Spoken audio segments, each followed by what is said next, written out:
This is Brother Ron, and welcome to We All Be News Radio and TV, the news-free Dixie for the 21st century.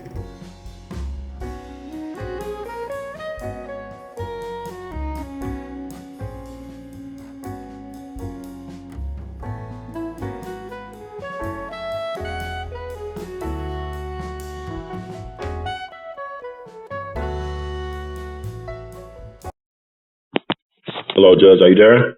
Yes, sir. All right, excellent. We All Be is under him on, once again, the one and only, the Honorable Judge Joe Brown. He got the word about what's going down, not only in your town, but all around the world. How you doing tonight, sir? All right, young man. I'm doing fine. Yeah, I'm glad. I'm glad to hear that, man. I know you've been pretty busy. You've been a person in demand, and people always ask me on the streets, what Judge think about what's going on with this? I mean, your wisdom is sought out there, and it's very much appreciated by your fans and your growing fan base online. But I want to ask you about a couple of things. I know we talked early in August, but now it's September the 1st. And I got to get your thoughts about the legacy and the man known as the late Senator John McCain. What are your thoughts about him? Well, he had a long legacy he had to build on. He didn't embarrass it. He became a U.S. Senator, but his daddy was an admiral of some note in the U.S. Navy. McCain did his share of personal heroics. Some wanted to get on him about his performance as a POW, but what they put people through these days isn't what used to be the case. He said it well. The U.S. should not be about torture, because if you tortured, then you might get your own people tortured that way. I noted some Korean War vets who advised me that when they were prisoners with the communists, they got a lot of slack because they were told Americans did not torture prisoners. Now, somewhere between what happened in 1951, 2, and 3, and what the CIA and other entities did between there and the middle of the Vietnam situation, sort of destroyed that, so they did get jacked around when they were held in detention. So just remember, what goes around comes around. So it's a good idea, considering how bad war can be, to add a little bit of maneuverability to it when it comes to treatment of inmates and prisoners.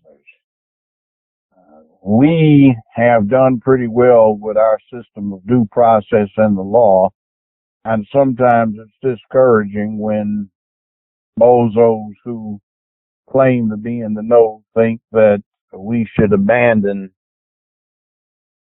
due process in terms of something expedited for the expedience of the moment. It doesn't work too well. McCain, as a legislator, was not one of the worst. Some people wanted to hold it against him that he didn't want the holiday made into what it was. Well, let's be frank, there were a lot of black folk, particularly young ones back in the 60s and 70s, who were what were then known as militants, who didn't think so either, but it is what it is. I'd be willing to forgive him a lot because he's got black family members. And by that, I mean he's got black grandchildren, at least as they meet the definition of black. They look more black than Obama does, let alone his kids. So your legacy gets extended to your grandchildren, and there's something special to you. You know that if you've ever had any, or you have contemplated having any. And McCain had a black daughter-in-law. She was a naval officer who met her son in the Navy, and they got married, so she never got mistreated by the McCain family. I say, there you go. McCain was somebody that stepped up to the plate for his set of circumstances, so I can't hold that against him. But do you feel like, as far as being a POW, did he get people killed by revealing certain sensitive information? No, that war was so goddamn clumsy the way they ran it. There is a guy named Clausewitz. Okay. He's a Prussian general. He wrote a book whose German name is Vom Krieg. It means in English translation, On War. And he sort of synthesized what war was all about, and he noted specifically, he said, war is but the ultimate extension of the political process.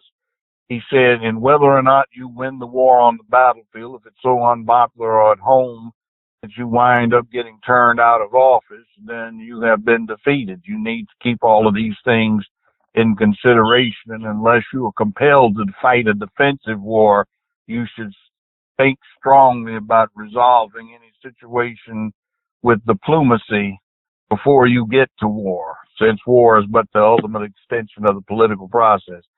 It was dead right, and according to Clausewitz, we were going to lose that war anyway. There was no way to win it because essentially the only way the U.S. could have won was to have flattened the whole country, and that would have defeated our purposes. So there was no plausible purpose other than ego for being in the doggone thing. I think Johnson was in over his head, and he got misled by some of his generals. Mm-hmm. And basically, they were still trying to fight a situation centered on Europe rather than in Southeast Asia. Another thing was that I don't think that the powers that be, let alone the American public, understood the hornet's nest they were getting into. At the time, the United States had 198 million people. Vietnam's total population was somewhere between 130 and 140 million people. To give you an idea and a perspective about that, Nazi Germany was only somewhere between 40 and 60 million people, depending upon how you counted it. And it took roughly 12 million men in American uniforms plus 9 million in Russian uniform to subdue the Nazis.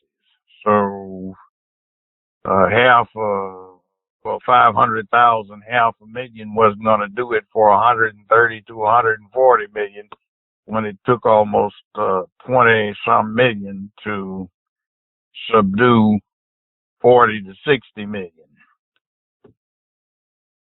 The numbers just weren't there.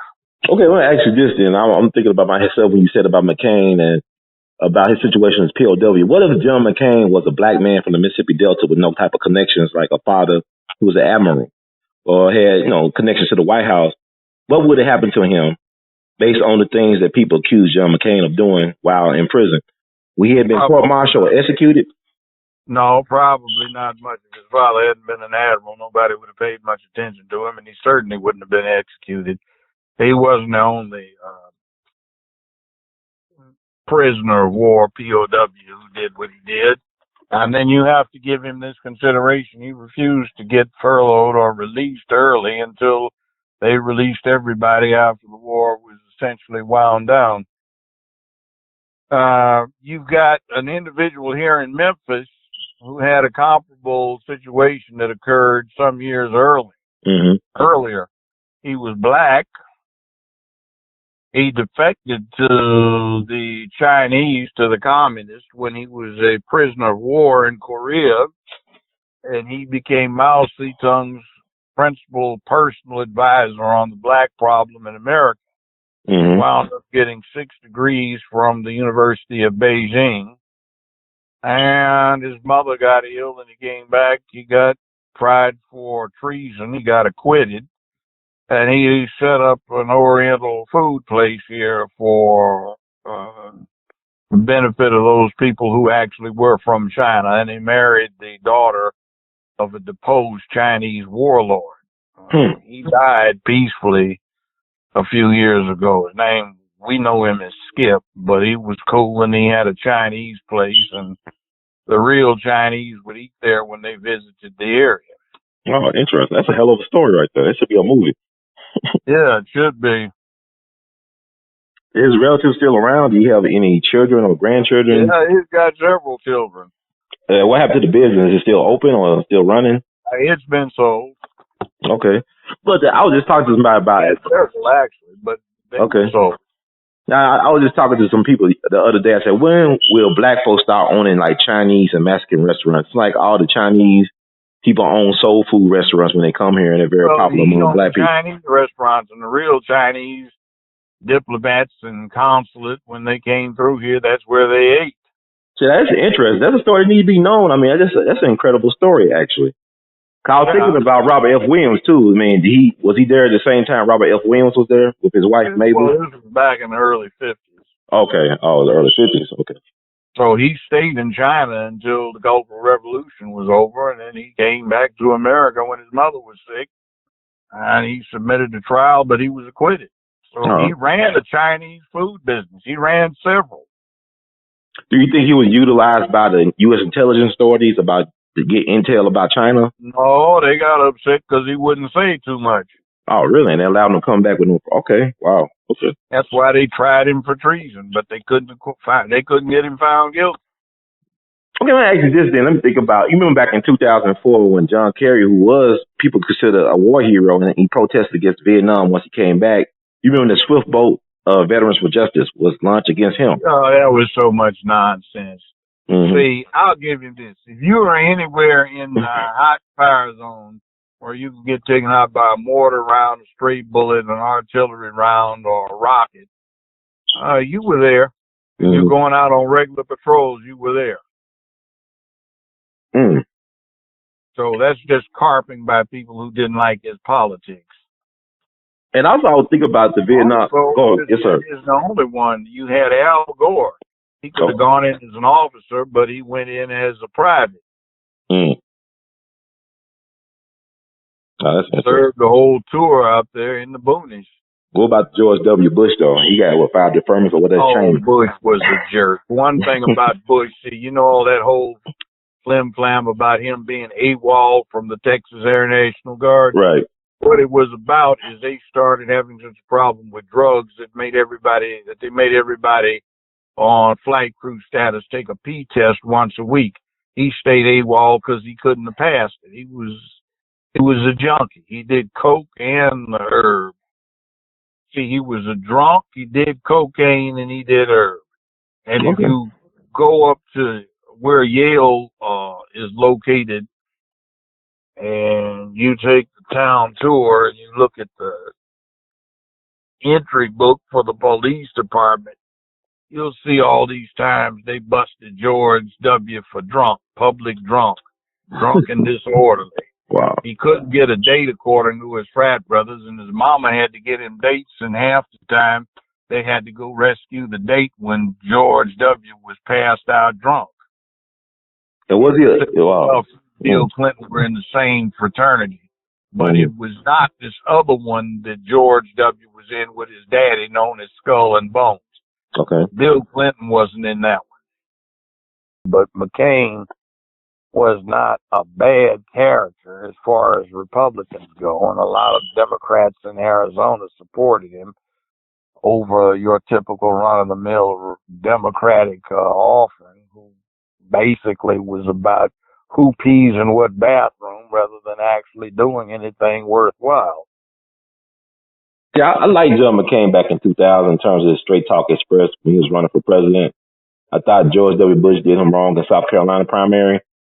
But since that time, I don't know. I don't think he really was a maverick to me. Where is his landmark legislation that speaks of his maverick? You know, what did he get done in 30 years plus as a senator? Well, see, you have to understand, before you can come up with landmark legislation, you have to be head of somebody's committee. Okay. And if you have a position that's too unpopular with the power, the party in power, and that's your party, you're not going to get those positions.